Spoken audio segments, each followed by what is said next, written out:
Hey guys, so Funcom have released a new update onto the Test Live servers today, and I thought I'd take a moment to go over the patch notes and see what this update includes. Do bear in mind that because this is a Test Live update, these changes may not be final. Generally speaking, anything that goes to Test Live usually makes it into the main game, but there is always a slight chance that things might change. So firstly, we have performance, stability and exploit fixes, which target some critical issues. Funcom have fixed a number of crashing issues, improving in-game stability, and they fixed an issue that could cause the game to crash after starting a co-op game. On the exploit side of things, a number of exploits have been fixed regarding undermeshing and stamina consumption. Undermeshing is one of those things that always pops up on the patch notes time to time. Conan isn't the only game that suffers from undermeshing issues, so it's nice to see Funcom trying to keep on top of any future exploits. Also, it should no longer be possible to place fence foundations too close to each other by exploiting building mechanics. This is aimed squarely at what has become the PvP building meta of honeycombing fence foundations, something Funcom has tried to fix before to no avail. As with most exploits, people found their way around the previous changes, so hopefully these fixes are a little more extensive and can result in a healthier PvP experience. In the new additions section, two simple features that seem pretty cool.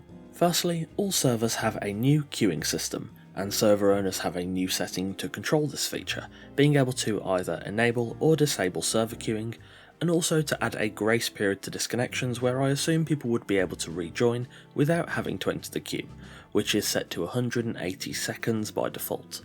This new system is quite simple. If you try to join a server which is full, you'll be added to a queue. It works like, well, any other queuing system. The other new feature is assigning emotes to followers.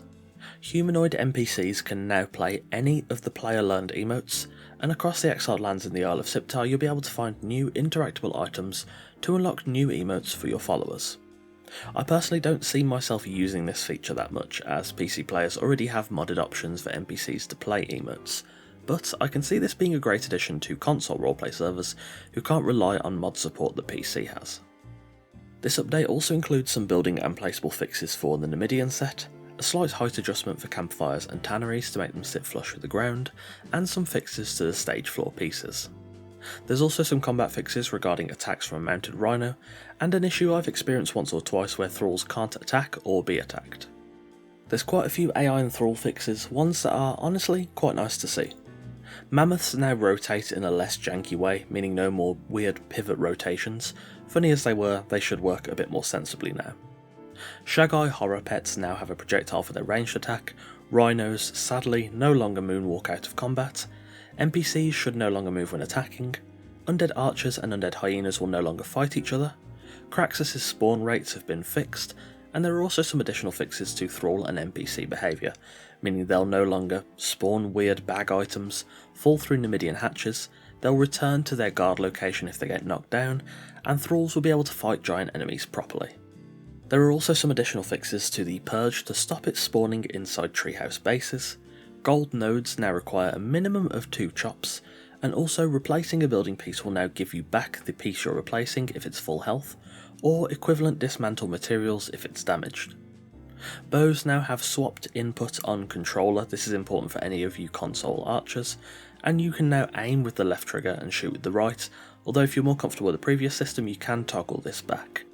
Finally, there's a whole bunch of general bug fixes targeting a variety of different small issues, including sickle sheathing, sandstorms in the broken highway, anti-climb on stormglass gates, camera movement control whilst climbing, and more.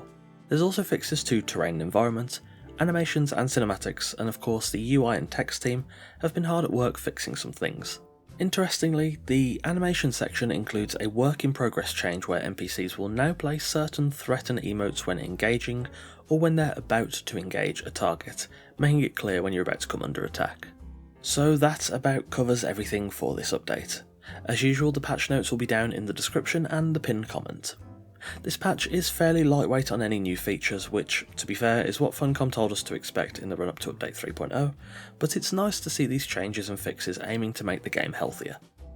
I expect some people won't be too happy about Funcom attempting to fix the Fence Foundation honeycombing exploit again, but in the long run PvP will benefit from this fix. It's inevitable that people will always find ways to min-max their base and their character to be as efficient as possible, This isn't new to Conan or survival games in general, but fixing this exploit should help to balance out the PvP landscape and make it a healthier gameplay environment in general. If you enjoy my content, all the links to my Twitch, Twitter, Discord, Patreon, Host Havoc affiliate page, NordVPN discount and NordPass discount are available in the description below. However, of course, you can simply just leave a like, a comment or subscribe. Any of those are very greatly appreciated. Patrons get a bunch of nice benefits, including sneak peeks of videos, your name in every video, custom made wallpapers in 1080p and 4K resolutions, full-size build blueprints, Discord roles and more.